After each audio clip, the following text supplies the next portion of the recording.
સુરતના કાપોદ્રા વિસ્તારમાં 17 વર્ષના કિશોરની હત્યાએ હર કોઈને હચમચાવી નાખ્યો છે। નશેડી ઈસમે આડેધડ ચપ્પુના ઘા મારી હત્યા કરી નાખી હતી।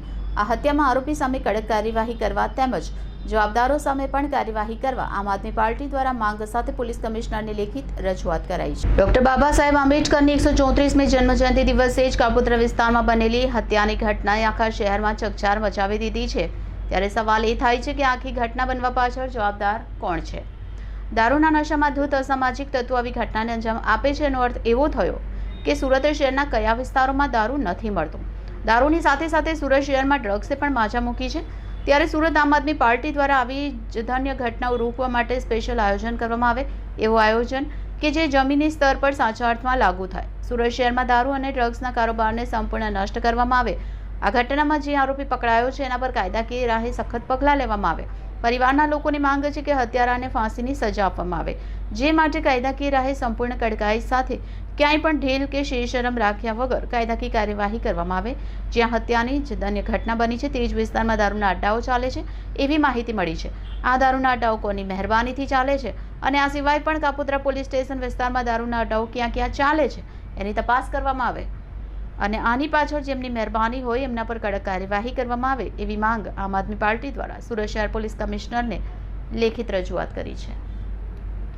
ગુજરાતમાં 2 દિવસ પહેલા સુરતની અંદર એક ઘાતકી હત્યાની ઘટના બની છે। આખો દેશ જ્યારે ડોક્ટર બાબા સાહેબ આંબેડકરની જન્મ જયંતિ ઉજવી રહ્યો હતો, સંવિધાનની ઉજવણી થઈ રહી હતી, એવા સમયે સુરતની અંદર દારૂ પીવાના પૈસા એક વ્યક્તિએ ગરીબ છોકરા પાસે માંગ્યા। ગરીબ છોકરાએ દારૂ પીવાના પૈસા આપવાની ના પાડી, તેનું ખૂન કરી નાખવામાં આવ્યું। આટલી ઘાતકી હત્યાનો બનાવ સુરતમાં બન્યો એ બાબતે આજે અમે સુરતના પોલીસ કમિશનરને આવેદન પત્ર આપવા આવ્યા છીએ। તમે જોઈ રહ્યા છો કે છેલ્લા ઘણા દિવસોથી દારૂ પીને કોઈના ઉપર કાર ચડાવી દેવી, વડોદરામાં ગાંજાનો નશો કરીને કોઈને મોતને ઘાટ ઉતારી દેવા, અમદાવાદની અંદર ડ્રગ્સનો નશો કરીને કોઈના પર કાર ચડાવી દેવી, દારૂ પીવા માટેના પૈસા માગે, પૈસા ન આપો તો ખૂન કરી નાખવું।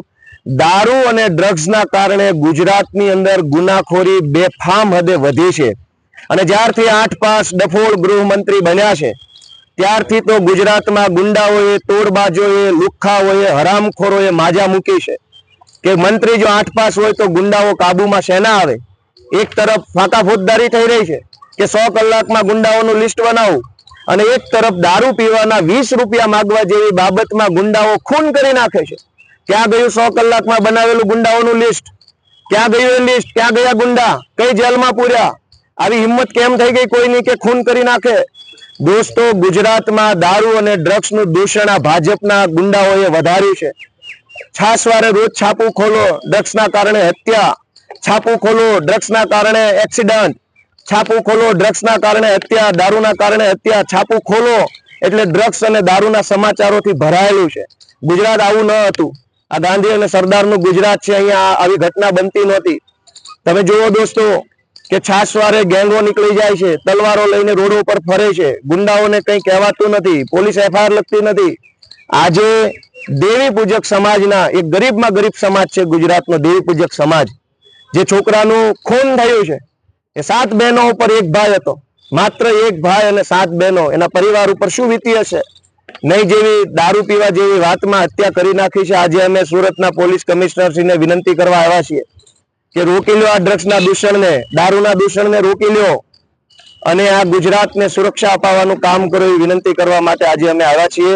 આજે અમારી આમ આદમી પાર્ટી તરફથી દેવી પૂજક સમાજના સમર્થનમાં, દેવી પૂજક સમાજને ન્યાય મળે, ગુજરાતની અંદર કાયદો અને વ્યવસ્થાની સ્થિતિ સુધરે, ડ્રગ્સ અને દારૂ વેચનારાઓ ઉપર કંટ્રોલ આવે એવી માંગણી કરવા માટે આજે અમે સુરત પોલીસ કમિશનરની કચેરી આવ્યા છીએ।